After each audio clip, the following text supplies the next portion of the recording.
Yeah, now stand and cheer for your Talking Basketball podcast. What is going on? Welcome to another edition of Talking Basketball podcast. I am Mark. Hello. I didn't even have a drink. You didn't have a drink? Did you a bug fly in your mouth or something? What is I going think on I'm a little there? under the weather, Mark. Yeah, A little under the weather. you haven't caught your wife's plague, have you? Possibly. No, I don't think so. Anyway. That's all that smooching. No. Back for another edition. Thank you very much for listening. I think we should just get straight into it this week. What are we talking about? Well, you had a really good point to raise with all of these toing and froings about the 3 points off the line. So I just want to hear your view of it, really. Yeah, so, I mean, I got this really good post that I found, which is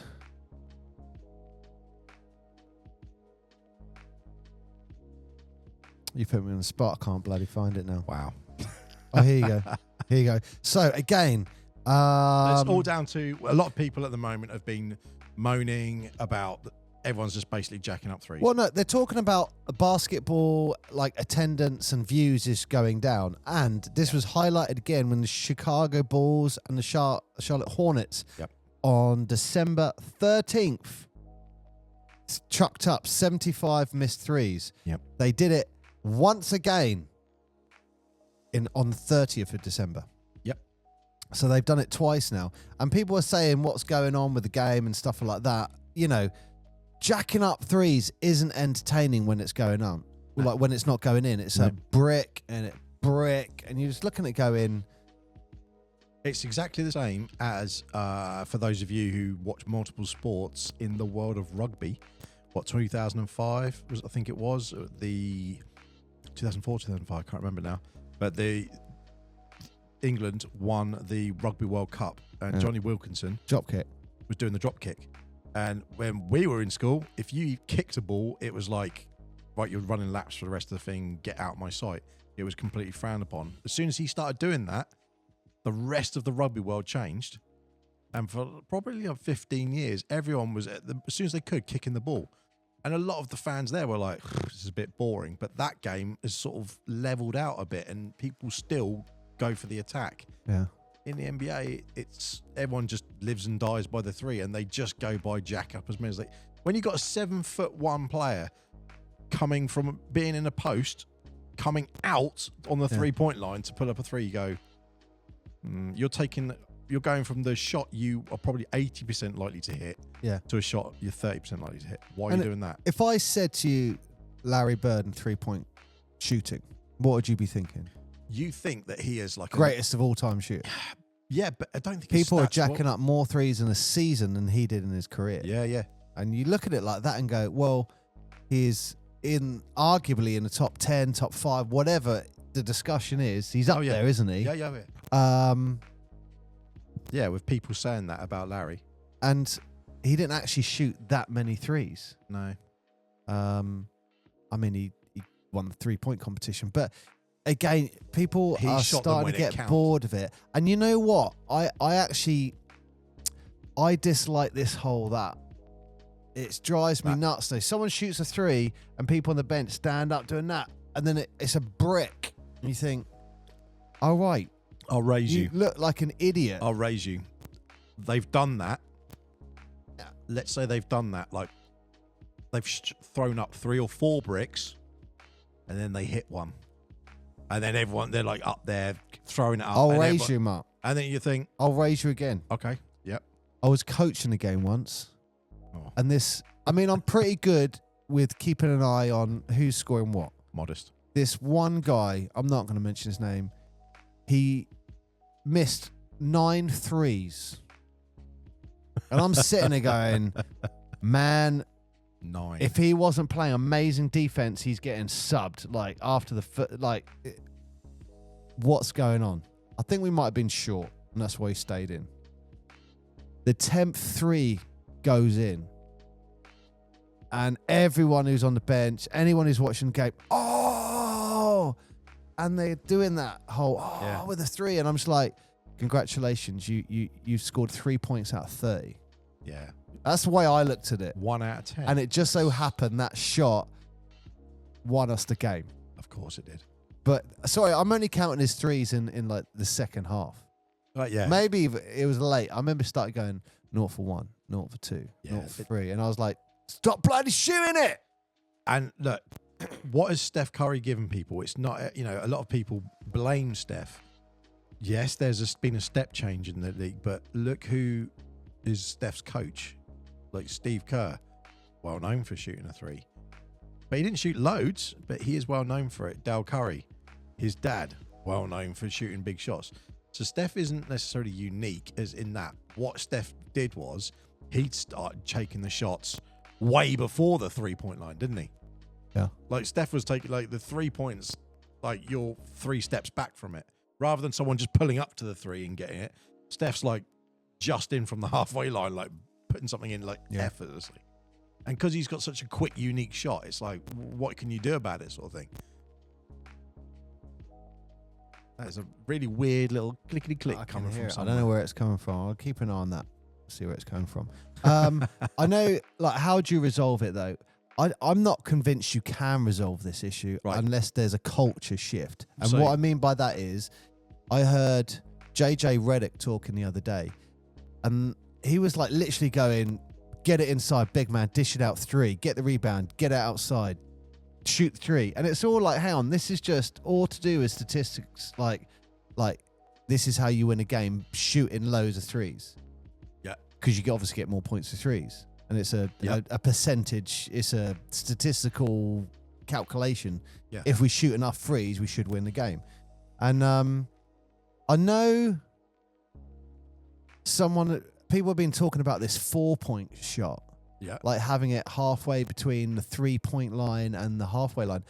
I think that's a terrible idea. I think that's going to, I don't know if this is a word, I think that's going to exacerbate the problem. Yeah.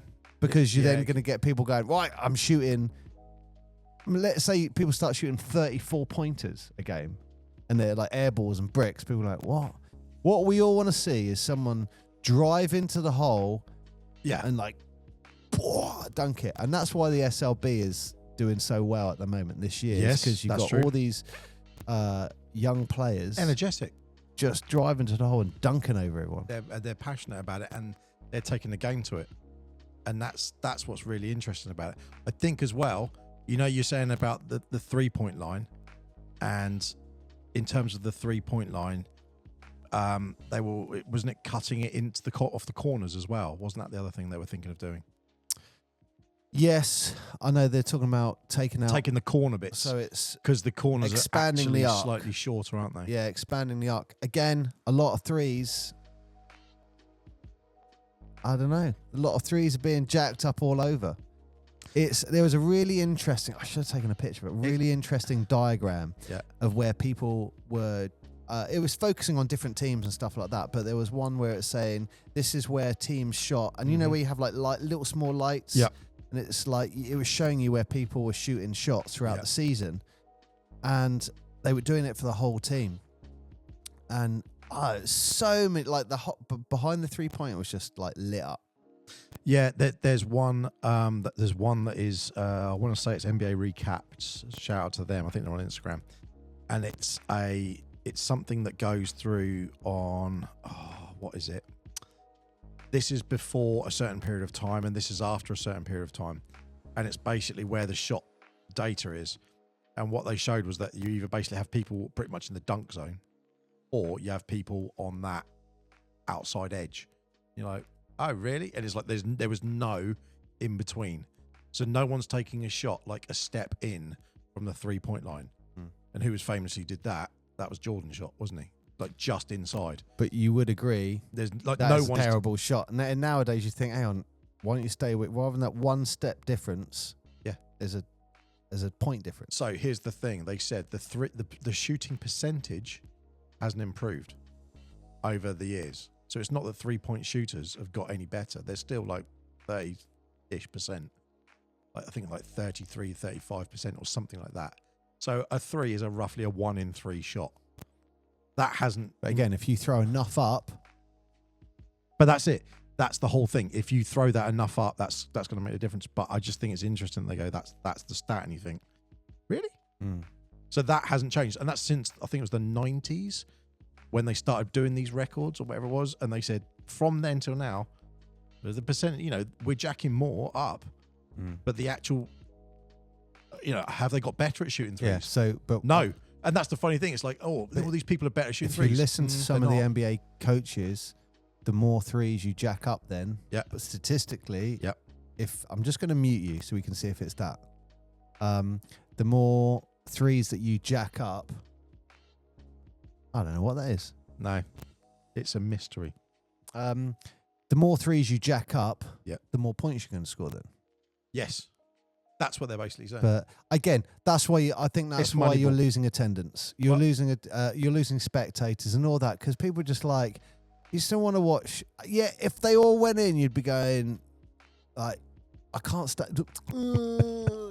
Listen. It just drives me nuts. I said the game's turned into. I said on a thread somewhere a little while back that the game's turned into Moneyball, where it's all just about the jack up. It's the statistics of Moneyball, and a load of people thumb up, heart, whatever it was, and they're like, "Oh, yeah, we all agree on it." And what's funny is that there's one guy went, "It's not like Moneyball at all." Like, no, it's this, and the amount of people who jumped on this guy, like, no, like have you ever watched Moneyball? Like, this is 100% what it's about. It is just a statistical game. Yeah. Well, if you can shoot 10 shots from here and 10 shots from there, and you've got the same shooting percentage, you get more points shooting threes. Why would you that's it. That's all it comes down. There's nothing else. But what they're forgetting is the NBA is entertainment. And we've covered that a lot. When you go to an NBA game, you're not just going to watch a basketball game. You're going to be entertained. For the show, yeah. And if you've got someone now, go back and listen to Paul Porter, he even mentions it about the difference between when he does the commentary on the Lightning, Tampa Bay Lightning, as opposed to the basketball. Yeah, he said it's a lot faster. It's faster in the basketball because they'll be get the ball, inbound it, take 5 steps, take a shot, that's gone in, inbound it, takes 5 shots, that's gone in. Mark, we've got to talk about that. Are you changing your name to Mark Ferguson after the Paul Porter interview? Mark. I can confirm nor Ferguson. deny that Mark Ferguson may or may not make a future appearance. That's really cool. That's great, and appreciate your time, Paul. That was very, very cool to have him on. But look, like I say, he said that the game now is so fast paced. He's been an announcer for 30-something years. He was doing it in Cleveland before, and like the guy is experienced. So he's seen that game develop, and he's like, the speed of it now, and because everyone's jacking up threes, you've got so little time between possessions that it's just they're up for a 3 on done. the line. Yeah, That was one of the ones he says. That's a shame, isn't it? But I think the only way this is going to get resolved is by the young guys and a culture shift in basketball. A bit like... Should they have a 4-point shift? No, definitely don't have a 4-point line because, again, you're just going to exaggerate the problem when people... Like Steph Curry is going to go 4 points. I can score from there, sure. Yeah. And I get it if it's a 3-point game at the end and you think, it's 4-point play. You think, it's two possession play. Yeah. Well, not anymore if you have a 4-point. I get that, but at the same time, it's like Steph Curry is going to be shooting 4-point shots all the time. And if he's 25%, you're just going to be watching people shoot from the halfway line. And then what do you do? We're going to have a 5-point shot if you do it in your own half. It's like, oh, come on. But that's what I was trying to find for you, Mark. That changes the history, but basically. It's the same thing I said about the threes. Because if you look at the 3-pointers, all the stats beforehand, that's what makes Wilt Chamberlain and all those games almost all more impressive, was that he had a 100-point game and it was all basically layups, dunks, and free throws because there was no 3-point line. So when you see those sort of stats, you go, damn, like they were absolutely gunning to get 50-point games. It's not like when you see, and it's not to take away from like James Harden and any of those players who have massive, T-Mac did it. A lot of those guys have an Arsenal of threes, twos, dunks, free throw, that they can do the lot. So it's not tarnishing it in any way, but physically you are giving when you added the 3-point line, there's a new mechanism to score, and you're getting extra point. You literally are getting more points for taking a shot that is maybe a yard out. That's it. And when you look at it that way, you think, Adam Silver said that the NBA is investigating the trend of increased 3-point attempts league-wide, and that they are taking criticism of offenses being too similar seriously. Teams are averaging 37.5 3-point attempts a game this season, up from 15.8 in 2004 and 22.4 in 2014. So there you go. 20 years ago, you'd be getting roughly 15 threes thrown up per team. 10 years ago, it's 22. Now it's 37. I did have another picture, so I cannot. So there was a good. When you're saying it on that, I do have a cure. I actually have a cure for it, and I'm stealing it from a player, but I cannot for the life of me think who it was. It's really going to annoy me. But I won't say, everyone's going to say one of the old heads, but one of the players, from the 80s, 90s, 2000s, and someone was saying to them about what they can do, and they're like, well, they don't play D anymore. Like, let them play D. They wouldn't be jacking up 33s in our era. That wouldn't happen. Someone would have gone out there and put them on the floor, and they'll be like, I'm not doing that again. I will say the NBA is starting to get quite physical. I don't think you can complain too much about the physicality. No. Oh, that's what I'm saying. I'm not complaining about the physicality. What I'm saying is let them play D. And the reason is because what's the one bit of D you can't do now? It was a hand in the face. Can't do it anymore. It's the one bit of defense that at the moment the game is 100% stacked to an offensive player. If you're a defender, what really can you do? Unless you're a Wemby or Chet or Jonathan Isaacs, for example, they're all players who are really long and lanky, and they basically are shot blockers. Unless you're one of them, what are you doing on defense? Not really a lot. Wow, you're slating a lot of people. You saying Chris Paul's not playing defense? Yeah. Not in the way he could have. Not the way he could. Wow. I'll tell you. Chris Paul slammed. I'll tell you by Mark Ferguson. Yeah, you go after Mark Ferguson. That's Ferguson. If you want to see someone like more physical, go to Denver Nuggets, for example, and Aaron Gordon. He was a ferocious defender, and as defense has gone on longer, he's still a great defender, and he's good at locking players down and keeping them in a box. But not many people will go into the box where he's at. So it's like, it kind of takes away. It's this hero ball. It's this one-on-one ball now. What they could do to resolve this?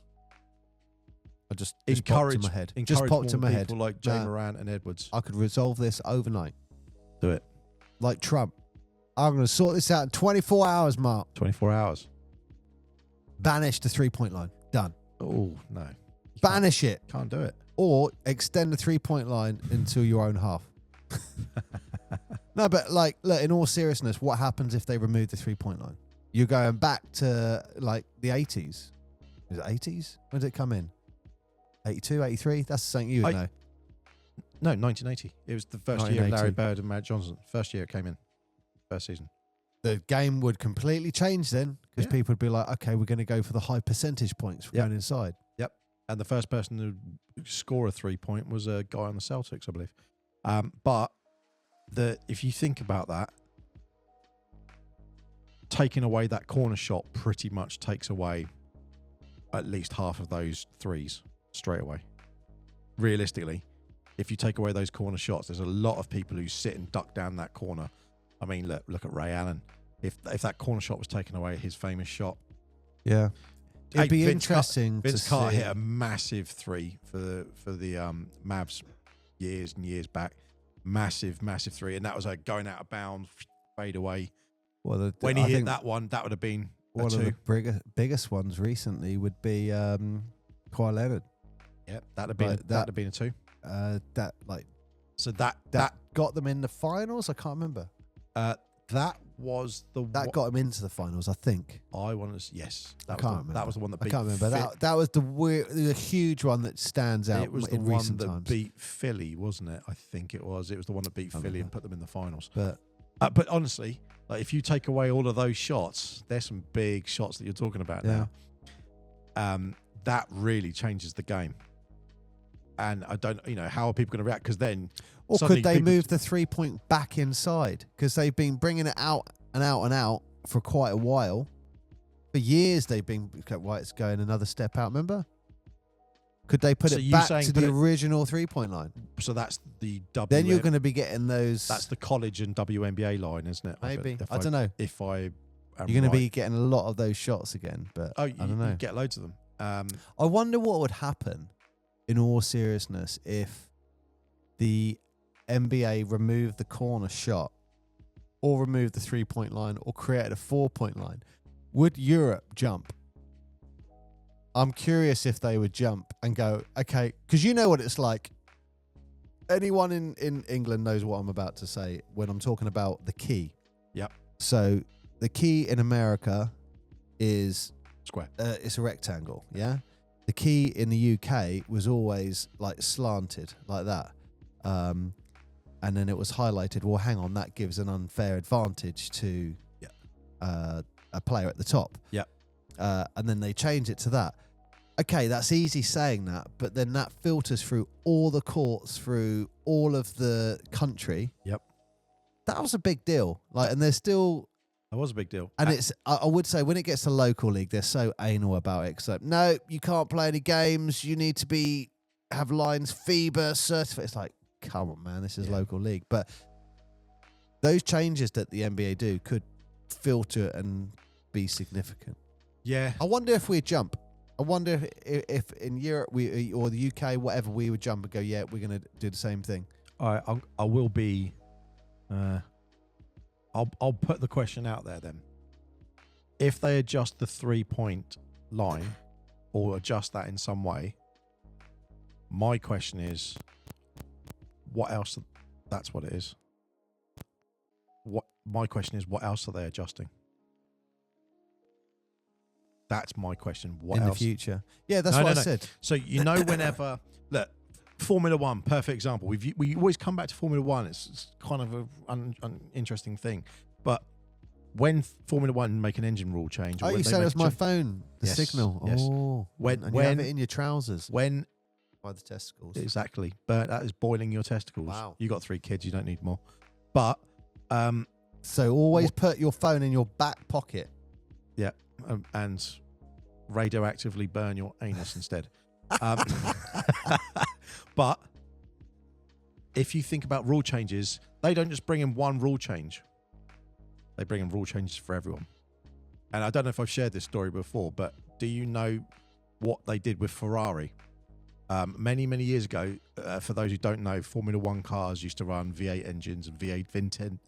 V10 was the awesome one. That was the beautiful one. I like the V9s. Didn't do that. But they said, we're going to look after the planet and be a bit more responsible. So we're going to bring in, and originally it was going to be a V4 engine. Okay. Yeah. Is this when it was really quiet and everyone's like, what? Well, that was it. So they were going to bring in a V4 engine and it ended up being a V6. And the reason it was a V6 is because Ferrari turned around and said, in the history of Ferrari, we have never made a 4-cylinder car. We're not going to start now. We make V8s, V12s. So what they do? And So we're starting our own league. Well, they said, Ferrari said that we're going to leave. If you think Formula One is Ferrari with no Ferrari, it's like, bye. So they did that, and then Mercedes went, yeah, okay. Whereas Mercedes were pushing for a V4 because Mercedes make cars, vans, bikes that everyone uses, and they make 4-cylinder cars. So they're like, we've already got the technology. Ferrari like, we've never done that. We're not doing it. And the reason I'm saying this is because it's like, there's the big juggernaut in the room. Doesn't matter what everyone else is saying. It's like, well, what are Ferrari going to do? They say no, that rule got changed. But they brought in loads of other rules behind it. And you're like, ugh, okay. And it was like this fuel rate, this system, that type of aero, flooring. So my question is, if they do something back to basketball now for the 3-point line, what other rules are they going to change in the background? If you look at the ref with your eyeballs, you are suspended for 10 games. Well, funny enough, there was a great highlight. I don't know who shared it, but go check it out. You can't actually find stuff on social media these days. You notice that? I have to save stuff. Because if you see a clip and you go, oh, that was funny, you can't just go back and look it up another time. I take pictures that's why I always look on my phone. I just hit the little save thing on Instagram. Otherwise, you go like, that's gone in the ether. That you'll never see it again. But it was something about Jason Tatum, and it was how many times the ref have called him for a technical foul for like not doing anything. Oh yeah, I've seen that. That's a bit embarrassing. And it is, and genuinely, you was mentioning about the refs. It's like that. He's like done things like they've gone and he's just bounced the ball, and they've gone technical foul, and you think this is getting a little silly now. Because why is it always the refs doing that sort of thing to one player? The same as that one guy used to do it with Chris Paul. It just seems a bit odd. I mean, we're going to talk about refs at some point, but like, I don't know. So my worry is that if they start messing around with the 3-point line, and that's been established now for a little while. Yes, they have moved it a few times, but ultimately it's kind of floated around that same area. They start changing that. What other rules are they going to change in the background that people don't look at? That because they can't just change one rule. If they're going to change one rule, I bet there's 4 or 5, and it'll be to do with the owners saying this is a way for us to get more money, and this is a way for us to do other things. So there is another lady. I can't remember, and I would look it up, and she's an avid Celtics fan, and I want to say her name is Magdalena, but she's connected with the Boston Celtics. Like, I don't know if it's part ownership or something, but she's an absolute Celtics fan. And what's really interesting is she was even saying publicly how difficult it is for fans to follow NBA games. Because if you're outside of the Americas, you just buy a league pass, job done, there you go. But in America, they've got some games on Peacock, some games on Discovery, some on TNT, some on Amazon. And it's like you have to have like 4 subscriptions to watch all of them. And when you add it up, you go, hang on a minute, that's going to cost me like 400 quid a year or something just to watch the whole season for my team. If you haven't got your basketball league, NBA league pass yet, hold on there. It's now going down by 50%. Oh, has it? Or is it going? Yeah, they're saying 50% now. Oh, there we go. So, right, this is the article that I was looking for. Hang on, I just got to dive for a second. Right, so this is what I forgot. The PBA, so this is the Filipino Basketball Association. Oh, yeah, it's huge. They are now introducing a 4-point shot 27 feet out. That's worrying because Philippines didn't the WNBA try it once? Wasn't it at an All-Star game or something like that? I'm sure someone's done something at an All-Star game like that. That rings a bell. Hang on, yeah. The WNBA All-Star game featured it in 2022. Yeah. It's used, the PBA has used a 4-point shot in 2 consecutive All-Star games as well. But this is the first conference the shot will be implemented in competitive play, shaking up the game in a way fans and players have never seen. So that's what they're going to do. They're all going to watch and see what happens. Yeah. But is that going to take away the 3-point attempt problem? No. It's just going to go, okay, we're going to do that and we're going to shoot a 4-point shot. Yeah, it just means that you basically... That's why I say that I think the answer to it is defend. They've got to look at how people are allowed to defend. Because if you look at it that way, if someone can jack up a shot right near the halfway line, you want people to be out there being allowed to get their hand in their face and like just get up on them. This is on ESPN. This is the most pointless quote you can have. So one of the Filipino board of governors, they went. He quoted saying, "Feeling Kong Yang, Bibi and Lao and Mipliang, Komang Zon." That's his quote. Brilliant. Oh my! That was his quote. They put it in Philippinese. Is that the right word? Philippinese? Thai. What? What is it? Filipino. Filipino. Is that the language? Is Filipino? Yeah. Yeah. They put it in Filipino. From the Philippines. Yeah. Chow mentioned this in an interview. What? What did he mention? Yeah. That's what he mentioned. It puts in brackets defense. Wow. Yeah, I think defense is key. I think that is the one that we have to look at, because I just players, if you are allowed to defend someone as not just aggressively, as all encompassing as you are allowed to attack now. If you've got a 4-point line or a 4-point spot or whatever they want to call it, my argument is all you're doing is you're giving it all to offensive players. So the same as what they did, was it 6 years ago when Houston tried small ball, and I don't think they had anyone who was above 6'9". All their players, I mean, it's not small, is it? But they were calling it small ball, and everyone was a guard essentially, and they didn't have anyone who was a big center who was they just went away from that game completely. They didn't actually do very well then.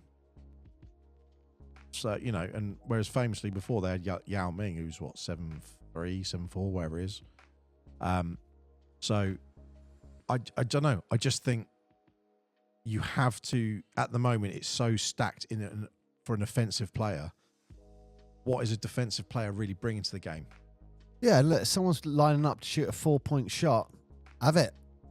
Yeah, because I say have it. But at the moment, you've got, someone says who's one of the best defensive players, you've got Rudy Gobert, who's not a good defensive player, regardless of what. Rudy Gobert, Chris Paul, slammed. Gobert's won 2 defensive player of the years, and none of the players are like, no, he shouldn't get that.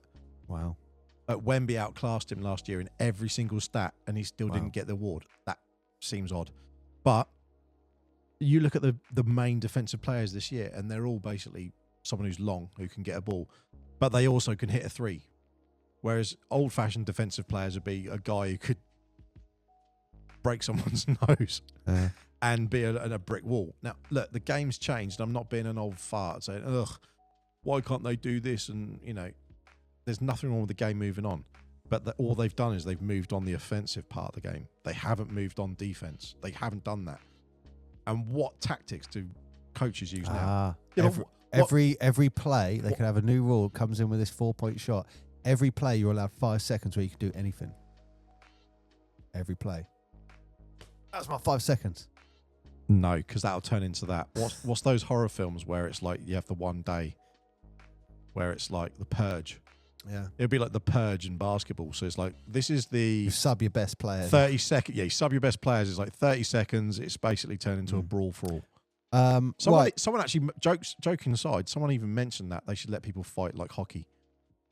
No. And I don't agree with that at all. It's a family sport. It's got a great, basketball's got one of the greatest cultures, community, spirit. I know. In all sports. Yeah, I don't think... It's not like you go to a football game. Like, you go to a football game, break his legs. That's what you'll hear, isn't it? Yep. Even at under 12s. Like, you don't get any of that in basketball. It's a great community. You start putting fights in it, I think you're going to lose that. So, but that's why the 3 is, I want to say good, but it's also boring. There's no physicality. There's no physicality in the game. Could they limit the amount of 3s you're allowed to take in a game? That's another option, I think, generally. And if you can do that, do you limit it to how many 3s a player can make, or do you how many a team can make? Because if you've got someone like Steph, you go, I'd want Steph to take all the 3s because he's probably got a better percentage. But then if they know that brings in a tactic, which makes sense. So you might have solved it there, because if you think about it, you're allowed 25 3s a game. 25 3s a game, that's your cap. And for example, well, they're going to give Steph a good levy on that because... No, so have says 1. I don't know. No. I don't think you could go there, but... Yeah. You could. You could probably... Well, why not? But if you talk about Steph Curry... You count team fouls. Look at Steph Curry in the Olympics. How many shots did he... I know he had a good Olympics towards the end. Towards the end. He missed a lot of shots. He hit a lot of big shots in the end of the games, but he missed a lot. If you actually look at his... I don't know. I remember talking to you. Hang on, Steph Curry's missed loads of shots. Steve Kerry. Yeah, let's wrap this up, Mark. I think we've exhausted the topic. Right, let's end it with how are you going to resolve the problem? If it was up to you. Mark Mark Ferguson. Defensive rules need to be looked at. so that the defenders have a better. So you have a better chance of creating a strategy to stop a 3-point. That's. Can you not stop it at the moment? No. Everything at the moment is stacked to an offensive player. That defenders almost don't have a purpose, which is why everyone is like, oh, they're lazy. They're not. They just can only slow people down. But they can play defense from the halfway line. They can They slow play full court people. if they want. They can slow people down at best. If you've got 5 players who can jack up a 3, you can't really stop it. You just have to slow down how many people, when someone can take a shot. And no one's playing full court press for the whole game. That's the only way you can stop it, realistically. It just is. I am going to go for... I like your counting numbers, personally. I think that's a great idea. If I was at Adam Silver, I'd create a new cult. I'd try to push a culture where people like Anthony driving in and dunking it and Morant driving in and dunking it. They're the big, rather than this, standing up crap. That's what I'd base it on, trying to change in the culture. A bit like the shorts, where everyone's shorts went really stupidly long and then it was like... Yep. Then they're now working their way back up. I mean, cultures change. I think you push it a certain way. You're hitting it on the nail. Culture is probably, arguably, basketball's one of the strongest sports to impact cultures, like generally. So the significance of impacting the culture would make a thing. And if you can get away from everyone want to hit the hero shot and do the like that. And, you could argue that someone like Kobe doing certain moves or Jordan did it and stuff, you go, yeah, but they brought a whole game, not just one shot. They brought everything to the table. And that's why they are legends. LeBron, you can look at that. That's why they're all going to be legends, because they didn't just have one shot in their pocket. They did a whole thing. And the NBA... His last shot was a 3-point shot. Yeah, but the NBA needs to be... but it will highlight every single thing. You don't say Kobe, you don't say 3-pointer. He hit loads of threes, but he also was one of the best dunkers in the league. Yeah. But people forget it. I think what's going to happen is they're going to closely watch the Filipino League and see what happens. That's what they're going to see. See what happens. Massive league, massive following. Yeah. Right. Right, let's wrap it. And so it's another edition of the Talking Basketball podcast. Thank you very much for listening. If you haven't gone and listened, check out. We've got 170 episodes out at the moment. 170. 170. Wow. Thank you for listening. I've been Mark. I've been Paul. Hopefully we've not been too harsh on 3-pointers. It's a good part of the game. It's not badminton, so it's a win. Yeah.